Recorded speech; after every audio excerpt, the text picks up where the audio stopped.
Hello students, SMJ world education में एक बार फिर से आप सभी का स्वागत है। आशा करता हूँ आप सभी भले चंगे होंगे। दोस्तों, यह इडियम्स एंड फ्रेज का जो प्लेलिस्ट 2 दिन पहले स्टार्ट हुआ है, उसका यह दूसरा वीडियो है। आशा करते हैं आप लोग प्लेलिस्ट को सही रीति से देख रहे होंगे। ठीक है, सिनोनिम्स का ये प्लेलिस्ट ऑलरेडी स्टार्टेड है, वन वर्ड सब्स्टिट्यूशन का भी प्लेलिस्ट स्टार्टेड है। अगर अभी तक आप लोगों ने उन प्लेलिस्ट को स्टार्ट नहीं किया है तो जरूर से कीजिए। काफ़ी ज़्यादा हेल्पफुल है वो सारे वीडियो, सारे playlist exam point of view से। ठीक है, तो जरूर से देखिएगा दोस्तों। तो दोस्तों, आज हम लोग इडियम्स एंड फ्रेज के सेकंड क्लास में फिर से नए 5 इडियम्स को लेंगे और हल्का सा उसका ओरिजिन को देख करके उसके मतलब को समझते हुए पांचों इडियम्स को कंप्लीट करेंगे। ठीक है, तो दोस्तों आज का हमारा पहला इडियम है बीट अबाउट द बुश। ठीक है, जिसका मतलब होता है talking in a round about manner और सर्कमलोक्यूशन, यानी कि घुमा फिरा के बातें करना।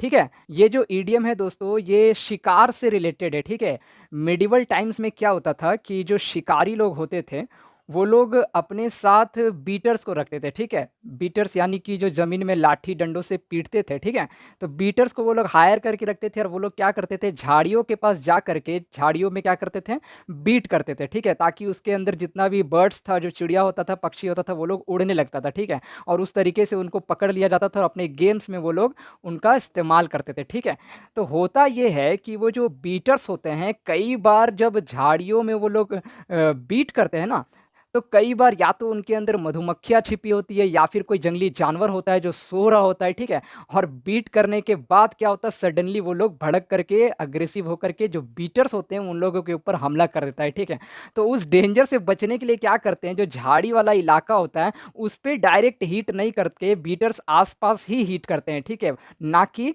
उस झाड़ी पर हीट करते हैं। जैसा कि आप लोग पिक्चर में देख पा रहे हैं कि झाड़ी कहाँ है और बीटर्स कहाँ पर हीट कर रहे हैं। ठीक है, तो आसपास के इलाकों में हीट करना, ना कि मेन जगह हीट करना। तो इस तरीके से क्या होता है दोस्तों, वो लोग जो मेन काम, मेन ड्यूटी वो लोग को दिया गया है उसको नहीं करके आसपास के कामों को करते हैं। ठीक है, मेन मुद्दे पे नहीं आके आसपास घूमते रहते हैं।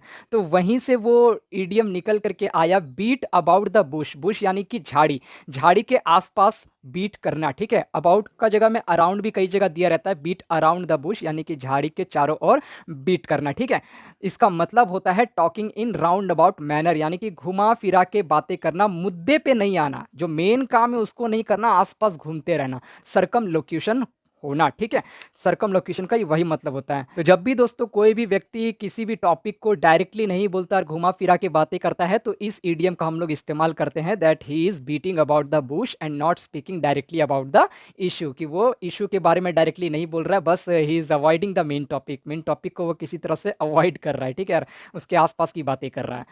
तो दोस्तों इसको हम लोग जल्दी से एक एग्जांपल के तौर पे भी देख सकते हैं, like let's say usually politicians beat about the bush without coming to the point. Politicians जो होते हैं यूजुअली क्या करते हैं, टॉपिक के इधर उधर की बातें करते हैं, मेन मुद्दे की बात कभी नहीं करते हैं। ठीक है, अगला देखते हैं हम लोग दोस्तों, बिल द कैट। ये स्टोरी तो आप लोगों ने केजी के क्लासेस में या फिर प्राइमरी के क्लासेस में जरूर सुने होंगे। बिल द कैट यानी कि बिल्ली को घंटी कौन बांधेगा। ठीक है, इसके पीछे का भी स्टोरी तो आप लोग जानते ही होंगे कि एक बिल्ली थी जो काफ़ी ज़्यादा चूहों को परेशान करती थी, खाती थी। तो उससे परेशान होकर के जितने भी चूहे होते हैं वो लोग एक स्ट्रैटेजी बनाता है कि किसी तरीके से बिल्ली के गला में घंटी बांध दिया जाए, जिससे कि जब भी बिल्ली करीब आए तो उसका घंटी का आवाज़ से वो लोग सतर्क हो जाए और उसका अटैक से वो लोग बच सके। ठीक है, और तभी उन लोगों में से किसी एक चूहा के माइंड में आता है कि जो मेन काम है, जो सबसे डेंजर काम है, वो है बिल्ली के गली में घंटी को बांधना। वो डेंजर काम, वो पहला स्टेप लेगा कौन। ठीक है,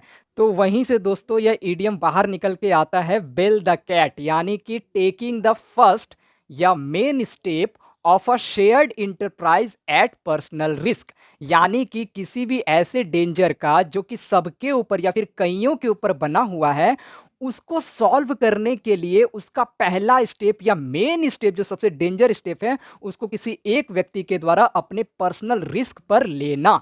ठीक है, जैसे कि जो भी चूहा जाके घंटी बांधेगा वो तो अपने ऊपर ही रिस्क लेगा ना, जबकि प्रॉब्लम किसका है, समस्या किसका है, सारे लोगों का। ठीक है, तो कई लोगों की समस्याओं को हल करने के लिए अकेले उसका सबसे डेंजर वाला स्टेप को लेने को ही क्या बोलेंगे, बिल द कैट बोलेंगे। ठीक है, इसको भी हम लोग कई जगह सेंटेंस में इस्तेमाल कर सकते हैं, like you can say no one was quite ready to bell the cat, कोई भी राजी नहीं था पूरे तरीके से बिल्ली को घंटी बांधने के लिए, या फिर कहा जाए तो मेन स्टेप लेने के लिए, ठीक है।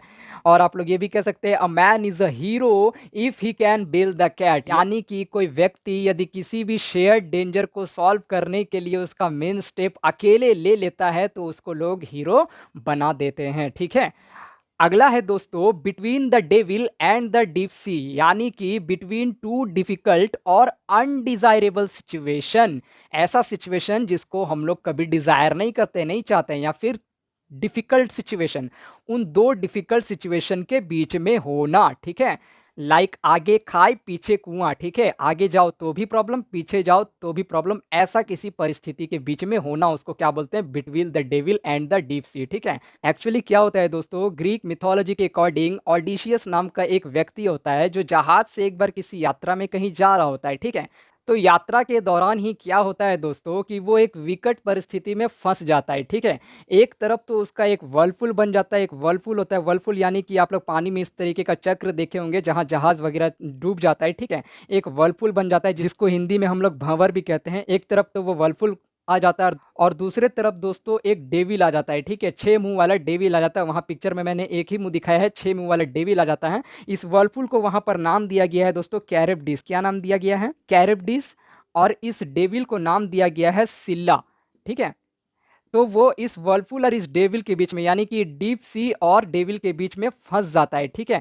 तो वहीं से ये ईडियम आया है between the devil and the deep सी, दो विकट परिस्थिति के बीच में, दो डिफिकल्ट परिस्थिति के बीच में बन जाना, ठीक है। और एक ईडियम यहाँ से निकल के आया है, जैसा कि इस वर्लपुल का नाम कैरिब्डिस और इस डेविल का नाम सिल्ला था, तो इसके लिए एक और आ जाता है ईडियम, वो है बिटवीन द कैरिब्डिस और एंड द सिल्ला, ठीक है, between the Charybdis and the सिल्ला। तो ये दोनों ही एक ही इडियम है अलग अलग रूप में, ठीक है, दोनों का सेम मीनिंग है, between the devil and the deep sea, between the Charybdis and the Scylla, ठीक है, दोनों एक ही स्टोरी से रिलेटेड है, एक ही मीनिंग है उसका। उसका मतलब क्या होता है, बिटवीन टू डिफिकल्ट और अनडिजायरेबल सिचुएशंस, किसी दो विकट परिस्थिति में पड़ जाना, ना इधर जाना बन पाता है ना इधर जाना बन पाता है, ठीक है, आगे खाए पीछे कुआं वाली स्थिति बन जाती है, ठीक है। Like we can say students are between the devil and the deep sea for taking their examinations during this pandemic situation, यानी कि कोविड-19 के इस पेंडेमिक सिचुएशन में student between the devil and the deep सी वाले सिचुएशन में फंस गए हैं। अगर एग्जाम देने जाएंगे तो कोविड से अफेक्टेड होने का टेंशन है उन लोगों को, और नहीं जाएंगे तो एग्जाम छूटने का टेंशन है, ठीक है। इस तरीके का सिचुएशन स्टूडेंट्स के लिए बन गया था, ठीक है। तो अगला देखेंगे दोस्तों ब्रेक द आइस, यानी कि टू स्टार्ट अ कन्वर्सेशन, ठीक है। एक्चुअली क्या था दोस्तों कि 18th सेंचुरी के आसपास पोलर रीजन्स, यानी कि नॉर्थ पोल या साउथ पोल में जाने के लिए कोई वे नहीं मिल पाता था, कोई रास्ता नहीं मिल पाता था, जैसा कि हर तरफ क्या था, बर्फ ही बर्फ रहता है, ठीक है। तो जहाजें फंस जाती थी या फिर उनको कोई रास्ता नहीं मिल पाता था, तो इसलिए क्या किया जाता था, जहाज़ों को वहां तक ले जाने के लिए स्पेशल आइस ब्रेकिंग शिप्स बनाए जाते थे, ठीक है, जो कि जहाज़ों के आगे आगे चलते थे और आइस में जहाज़ों के लिए रास्ता बनाते हुए जाते थे, ठीक है, आइस को तोड़ते हुए रास्ता बनाते हुए जाते थे, और जो बड़े जो मेन जहाज है वो उन रास्तों के द्वारा उसके पीछे पीछे पहुंच जाता था, ठीक है। तो इस तरीके से ये जो स्पेशल शिप्स होता था ये क्या करता था, आइस को ब्रेक करता था, आइस को ब्रेक करता था, और जो पोलर रीजन से वहां के साथ इस जहाज का क्या बनाता था, कनेक्शन बनाता था, जो कि आज से पहले कभी नहीं बन पाया था, ठीक है।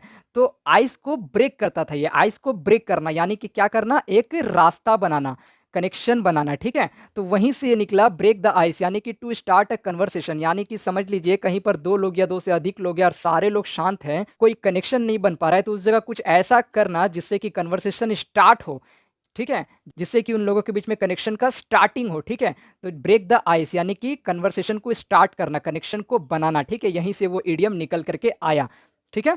तो इस तरीके से हम लोग देखते हैं दोस्तों ब्रेकिंग द आइस का मतलब होता है टू स्टार्ट अ कन्वर्सेशन, किसी भी कन्वर्सेशन को स्टार्ट करना, चाहे वो दो लोग के बीच में हो या पूरे एक मीटिंग में हो, ठीक है। Like you can say I tried to break the ice by offering her a drink but she said no, मैंने उससे एक ड्रिंक ऑफर करके सोचा कि उससे बात स्टार्ट करूं, पर उन्होंने साफ साफ नो कह दिया, ठीक है, बात नहीं बनी, दाल नहीं गली, ठीक है। तो ब्रेक द आइस का मतलब होता है दोस्तों टू स्टार्ट अ कन्वर्सेशन, ठीक है। अगला देखेंगे दोस्तों bull in the China shop, जिसका मतलब होता है one who is out of place in a delicate situation. यानी कि किसी डेलिकेट सिचुएशन में, किसी नाजुक परिस्थिति में किसी ऐसे व्यक्ति का होना जो कि उस जगह के लायक नहीं है, उस जगह के लिए नहीं बना है, ठीक है?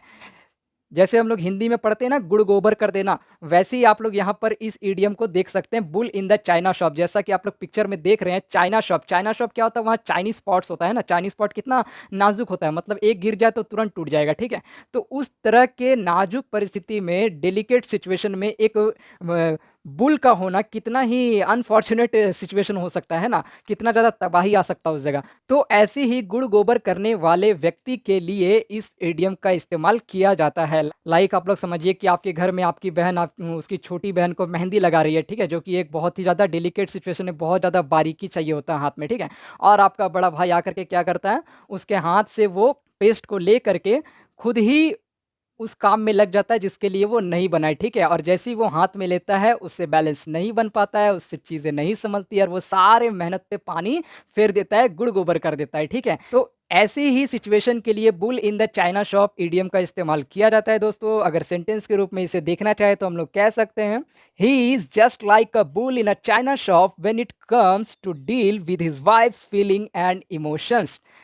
ठीक है, जब भी उसको अपने वाइफ के फीलिंग्स एंड इमोशंस के साथ डील करना होता है, तो वो जस्ट एक bull in the China shop like behave करता है, ठीक है? सारा चीज़ों पर पानी फेर देता है और उसे और भी ज़्यादा भड़का देता है, सिचुएशंस को और भी ज़्यादा बिगाड़ देता है, ठीक है? तो आशा करता हूँ दोस्तों कि आपको ये सारे इडियम्स समझ आए होंगे। आप लोग इसके ऊपर नोट्स को जरूर बनाएं और रेगुलर बेसिस पर इनका रिविजन्स करें, क्योंकि एग्जाम पर्सपेक्टिव से और डेली लाइफ में भी काफ़ी ज़्यादा इंपॉर्टेंट रोल प्ले करते हैं ये सारे इडियम्स फ्रेजेस, ठीक है?